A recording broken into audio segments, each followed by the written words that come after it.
در حقوق زن و مرد برابره و باید زنان حقشون مراعات بشه، حرمت زنان به جا آورده بشه، توجه جوامع انسانی و بشری بر زن بیشتر باشه، حکومت ها به زنان توجه بکنن.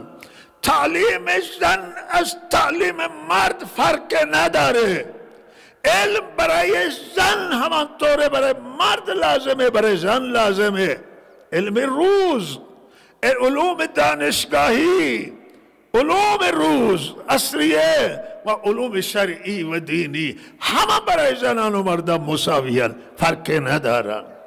حکومت ها وظیفه شونه که هم برای زنان و مردان زمینه تعلیم فراهم بکنن، هزینه کنن،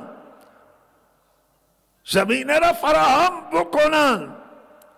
برای هیچ حکومت و نظام شایسته نیست که جلوی تعلیم زن بگیره یا مرد بگیره. اینا جزء فرائضن، واجبات زمانن. شرایط دریابیم که امروز ما در چه شرایط زندگی میکنیم. جوانان دریابید، بچه ها را دریابید، زنان را دریابید. ما در عصر ارتباطات زندگی میکنیم. امروز